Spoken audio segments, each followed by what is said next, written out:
আসসালামু আলাইকুম ভিউয়ার্স, আপনাদের সবাইকে স্বাগতম তার রান্নাঘরে। আজকে আমি আপনাদের সামনে নতুন একটি রেসিপি নিয়ে হাজির হয়েছি। আজকে আমি আপনাদের দেখাবো কিভাবে ভাজি আর পোচ করার ঝামেলা ছাড়াই খুব সহজে তৈরি করবেন ডিমের কোরমা। আমি এখানে প্রথমে নারকেলগুলোকে ভালোভাবে চিপে এগুলো থেকে দুধ বের করে নেব। আমি এখানে প্রথমে নারকেলটিকে কুড়িয়ে নিয়েছিলাম। এখন আমি একটি বাটিতে তেঁতুল ভিজিয়ে রাখার পর ওর কাঠটুকু বের করে রাখবো। এখন একটি কড়াইতে পরিমাণ মতো তেল দিয়ে দিব। যখন তেলটা গরম হয়ে আসবে তখন এর ভিতর দিয়ে দিব হাফ কাপ পরিমাণ পেঁয়াজের কুচি। পেঁয়াজ কুচিগুলোকে নেড়ে নেড়ে ভালোভাবে ভেজে নিতে হবে। এখানে আমি পেঁয়াজ কুচিগুলোকে বেরেস্তার মতো ভেজে নিব।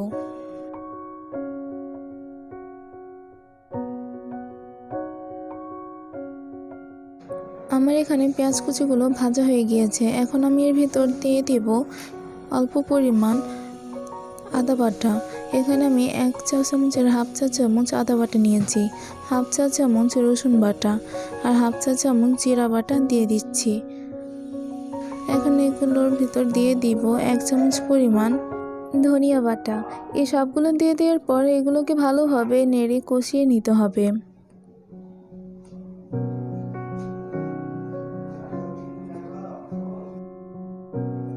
এগুলো যাতে না পুড়ে যায় সেজন্য আমি এর ভিতর দিয়ে দিব অল্প পরিমাণ পানি।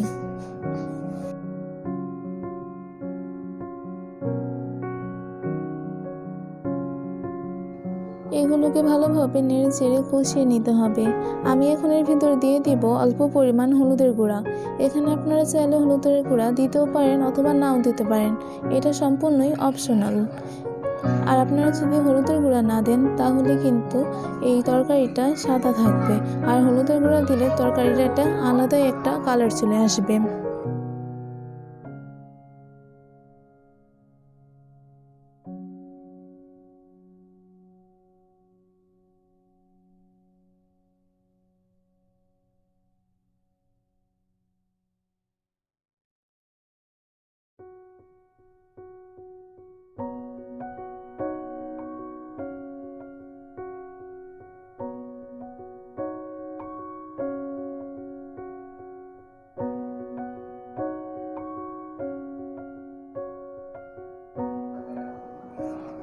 এটিকে নাড়তে নাড়তে দেখুন এগুলো কষানো হয়ে এসেছে আর উপরে তেলগুলো ভেসে উঠেছে। এখন আমি এর ভিতর দিয়ে দিব সে আগে থেকে রেডি করে রাখা নারকেলের দুধ। এগুলোকে এখন আমি সাবধানে কড়াইতে ঢেলে দিব। এগুলো দিয়ে দেওয়ার পর এগুলোকে নেড়ে চেড়ে মিশিয়ে নিতে হবে। আর এখন কিছুক্ষণ অপেক্ষা করতে হবে। যখন এগুলোর বরফ চলে আসবে তখন আমি এর ভিতর এক একটা ডিম ভেঙে দিয়ে দিব। আপনারা দেখতেই পাচ্ছেন আমি কিভাবে ডিমগুলো সাবধানে ভেঙে দিয়ে দিচ্ছি। এখানে কিন্তু ডিমগুলোকে আমি আগে থেকে সেদ্ধ করে নিইনি অথবা পোচও করে নিইনি। এগুলোকে ভেঙে এর ভিতর সাবধানে আলাদা আলাদা করে কিছুক্ষণ পর পর দিয়ে দিতে হবে। সবগুলো ডিম যদি একসাথে দেন তাহলে কিন্তু সবগুলোই জোড়া লেগে যাবে।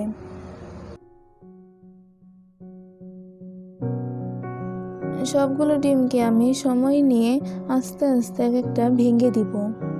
আর এগুলো দেওয়ার পর কিন্তু এগুলোকে কোনোভাবেই নেড়ে চেড়ে দেওয়া যাবে না। যদি নেড়ে চেড়ে দেন তাহলে এই ডিমগুলো ভেঙে যেতে পারে।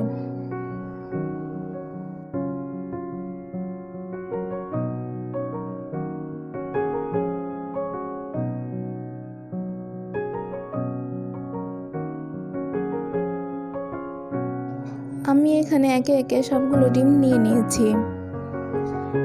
কিছুক্ষণ পর এই তরকারিটাকে নেড়ে দিতে হবে, কিন্তু এখানে আপনারা কড়াইয়ের হ্যান্ডেল ধরে ভালোভাবে নেড়ে দিবেন।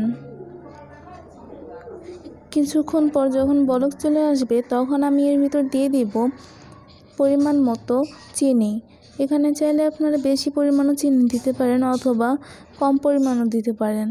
আর আপনারা চাইলে চিনি নাও দিতে পারেন, কিন্তু এখানে চিনিটা দিলে এই কোরমাটার স্বাদটা আরও বেড়ে যাবে।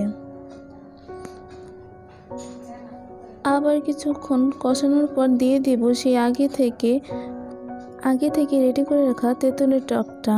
এখানে কিন্তু আমি তেঁতুলের বিচিগুলোকে ফেলে দিয়েছি আর এখানে কাঠগুলোকে দিয়ে দিয়েছি। এবারে কিছুক্ষণ অপেক্ষা করতে হবে আর হ্যান্ডেল ধরে নেড়ে দিতে হবে। এখানে খুন্তি দিয়ে নেড়ে দেওয়ার কোনোই দরকার নেই। আমি আপনাদের দেখিয়ে দিচ্ছি এই ডিমগুলো আসলে কেমন হয়ে গিয়েছে। আর এগুলোকে যদি খুন্তি দিয়ে ভালোভাবে নাড়তে যান তাহলে কিন্তু এগুলো পুরো ভেঙে যাবে। এজন্য আস্তে আস্তে এভাবে একটু নেড়েচেড়ে দিতে হবে।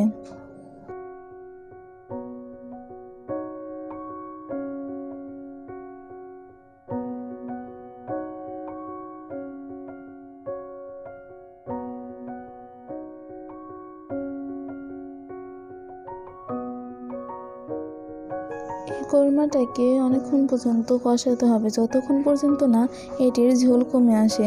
এর জন্য আমি এটিকে এখন ঢাকনা দিয়ে ঢেকে রেখে দেব।